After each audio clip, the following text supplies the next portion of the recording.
여러분, 미슐랭 스타셰프 하면 가장 먼저 누가 떠오르세요? 고든 램지? 아니면은 안성재 셰프님? 레스토랑에 별을 주는 미슐랭 가이드에서 2016년 한 셰프가 운영하는 레스토랑들이 파리, 도쿄, 홍콩, 마카오, 라스베가스 등 전 세계 주요 도시에서 무려 31개의 별을 받았어요. 이 기록은 기네스북에 등재되었고 2025년 지금까지도 깨지지 않았어요. 참고로 2등은 알랭 디카스라는 셰프님이고요. 3등은 고든 램지 17개를 받았어요. 이 셰프는 2018년 세상을 떠나던 해에도 28개가 넘는 별을 유지하고 있었거든요. 정말 관리의 기재라는 말이 딱 어울리는 분이죠. 한국에도 다녀간 고든 램지, 욕으로 유명하잖아요. 사람들이 너무 욕을 많이 한다 이러니까 램지가 이렇게 대답했죠. 내 스승은 나한테 접시를 던진 적도 있어. 접시 던진 거에 비하면 욕은 별거 아니라는 거죠. 그런데 고든 램지가 말한 그 스승이 바로 오늘 이야기할 이 셰프입니다. 재미있는 건 그 말을 전해들은 스승이 이렇게 답했다는 거예요. 내가 평생 주방에서 접시를 던진 건 딱 한 번뿐이었는데 그게 바로 고든 램지 너였어. 너무 건방졌거든. 그러니까 진짜 화가 났던 거지. 이 셰프가 한 유명한 말 중에 이런 것도 있습니다. 식탁보에 주름이 보인다면 그 식당은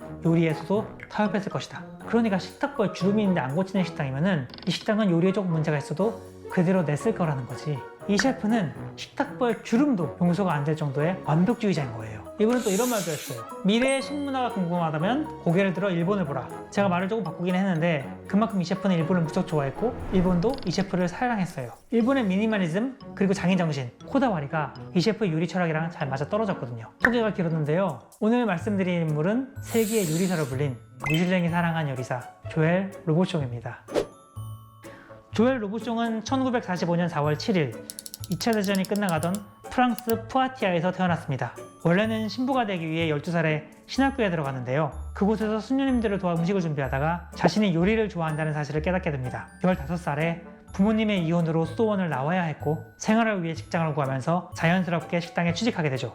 그러니까 요리가 천직이었던 거예요. 1960년 고향 푸아티에의 한 식당에서 견습 요리사로 커리어를 시작한 로부숑은 금세 두각을 나타냅니다. 여기서 인생의 첫 번째 전환점이 찾아와요. 불과 3년 뒤인 1963년 로부숑은 뚜르드 프랑스라는 젊은 요리사 엘리트 프로그램에 선발되는데요. 덕분에 10년 동안 프랑스 전역을 돌면서 여러 레스토랑에서 경험을 쌓을 수 있었죠. 20살도 안 되는 청년이 깐깐하게 일을 잘하니까 식당 주인이 너 이거 한번 해봐라 하고 추천을 해줬겠죠. 29세가 되던 1974년 파리 콩코드 라데이트 호텔 레스토랑의 헤드셰프로 임명되었고 여기서 로부숑은 첫 번째 업적을 이룩하는데요. 2년 뒤인 1976년에 프랑스 최고의 영예인 MOF, 메이율 우비에 드 프랑스, 한국으로 치면 국가공인 명장에 해당하는 타이틀을 받아요. 그리고 이때부터 젊은 천재 셰프라 불리게 되죠. 30대 초반의 로부숑에게는 엄청난 영광이었을 거예요. 참고로 로부숑의 최연소 MOF는 아니에요. 노벨 퀴즈의 기수 미셸 게르르가 25살에 받았거든요. 그리고 여기서 인생의 두 번째 전환점이 시작됩니다. 일본 여행을 가서 일본 요리를 접한 거예요. 그리고 1978년에는 일본인이 운영하는 파리 호텔 니코의 주방까지 맡게 되면서 일본식 문화를 제대로 경험하게 되는데요. 이 경험들은 훗날 그의 요리 철학에 큰 영향을 주게 되죠. 이 이야기는 나중에 다시 소개할게요. 1981년 36살의 조엘 로부숑은 파리의 자신의 레스토랑 자맹을 여는데요. 여기서 로부숑은 또 다른 놀라운 업적을 일으켜요. 이 레스토랑이 개업 3개월 만에 미슐랭 스타 1개, 이듬해 2개, 그리고 그 다음에 3개, 즉 단 3년 만에 미슐랭 별 3개를 달성하는데요. 이거는 이전까지 없던 가장 빠른 기록이에요. 그리고 진짜 놀라운 건 이 레스토랑의 가장 대표 메뉴가 감자 퓨레라는 거예요.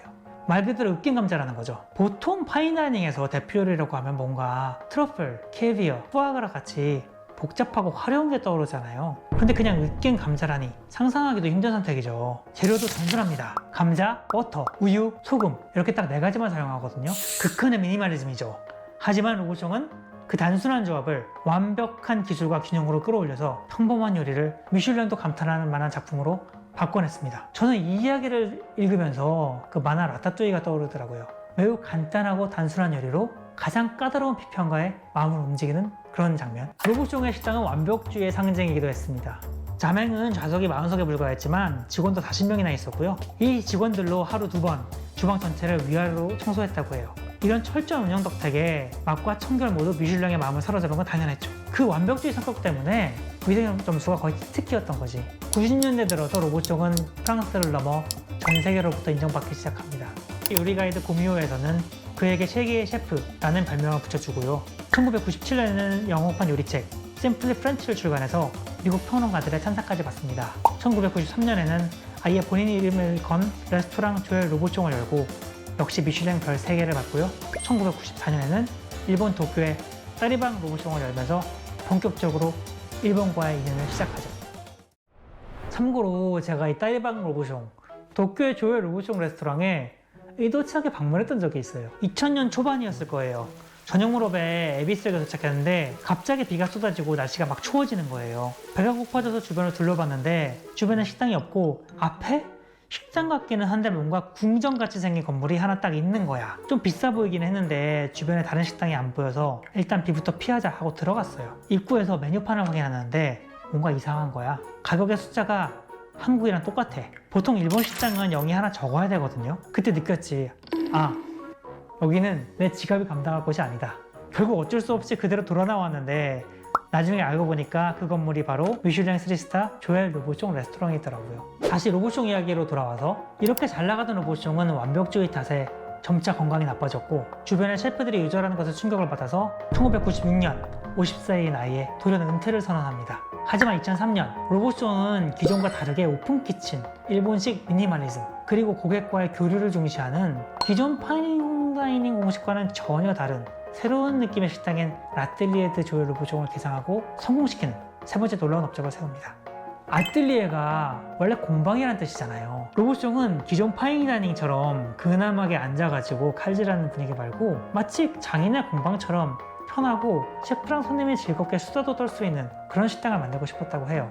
가격은 기존 파이닝보다 낮추고 요리는 스시랑 비슷하게 그날 시장에서 제철인 신선하고 좋은 재료로 단순하게 조리한다는 방식을 도입하고 매장은 셰프와 고객의 교류를 강화할 수 있도록 요리사와 마주 앉는 스시집 느낌의 오픈 키친을 채택해서 주방도 자연스럽게 청결이 유지되도록 했어요. 고객 앞에서 모든 걸 보여줄 수밖에 없고 셰프끼리도 소리 지르지 않고 자연스럽게 차분해질 수밖에 없는 구조니까요. 물론 고든 램지의 헬스키친에 보면 이런 오픈 키친이어도 소리를 지를 사람은 소리를 지르는 것 같아요. 첫 아뜰리에는 2003년 도쿄 록본기 힐즈에 열었는데 결과는 대성공이었습니다. 파인다이닝은 딱딱해야 한다는 고정관념을 깨고 거장이 만든 캐주얼한 실험장은 또다시 미슐랭 별을 거머쥡니다. 로보숑은 프랑스 본토랑 일본뿐만 아니라 홍콩, 마카오 같은 해외 레스토랑까지 직접 꼼꼼히 관리했다고 하는데요. 앞서 언급했듯이 2016년에 무려 31개의 미슐랭 스타를 보유해서 기네스북에 이름을 올렸고 2018년 73살의 나이로 세상을 떠나며 긴 여행을 마무리하죠. 프랑스의 마크롱 대통령이나 고든 램지 같은 유명인들, 그리고 CNN, BBC, 뉴욕타임스, 가디언, 그리고 미슐랭 가이드 등 세계 유명 언론들이 그의 죽음을 추모했습니다. 로보숑이 우리에게 남긴 건 단순하게 별이 아니었습니다. 그는 복잡한 소스 대신 재료 본연의 맛, 화려함 대신 단순함 속에 완벽을 추구했죠. 그런 면에서 포크조차 마음대로 쓰기 힘든 격식과 소스 백과사전 같은 프랑스 전통 식문화를 조금 답답하게 느꼈던 것 같아요. 그런 철학을 가진 로보숑에게 31살에 처음 경험한 일본은 꽤나 인상적이었을 거예요. 일본 요리와 로보숑의 스타일은 묘하게 닮아 있거든요. 로보숑의 깐깐함과 일본의 청결, 로보숑의 완벽주의와 일본의 코다와리, 로보숑의 미니멀리즘과 스시 같은 간단한 재료를 승부한 요리는 유사하죠. 이런 접점 덕분에 로보숑은 훗날 내 요리 인생의 가장 큰 전환점 중 하나는 일본을 경험한 것이라고 이야기했고요. 일본 사람들에게 로보숑은 단순한 세계적인 셰프가 아니라 자신들의 장인정신을 가장 잘 이해하는 셰프로 받아들여졌죠. 현재도 세계 곳곳에 조엘 로보숑 레스토랑, 라뜰리에 등 로보숑의 매장들이 남아있습니다. 전자는 여전히 최고급 파인다이닝의 정점을 보여주고 후자는 로보숑의 철학처럼 좀 더 많은 사람이 즐길 수 있는 저렴한 가격대의 요리를 제공하고 있죠. 로보숑이 남기고 간 이 레스토랑들은 앞으로 어떻게 될까요? 또 앞으로 찾아올 요리계의 변화에는 어떻게 적응할까요? 심플하지만 완벽한 요리, 청결, 고객과 셰프가 소통하는 식당, 이런 가치들은 오랜 세월 보존될 수 있을까요? 조엘 로보숑 브랜드 식당을 방문하셨던 후기, 아니면 알고 싶으신 다른 셰프나 파티시에가 있다면 댓글로 부탁드릴게요. 지금까지 먹을연구소였습니다. 감사합니다.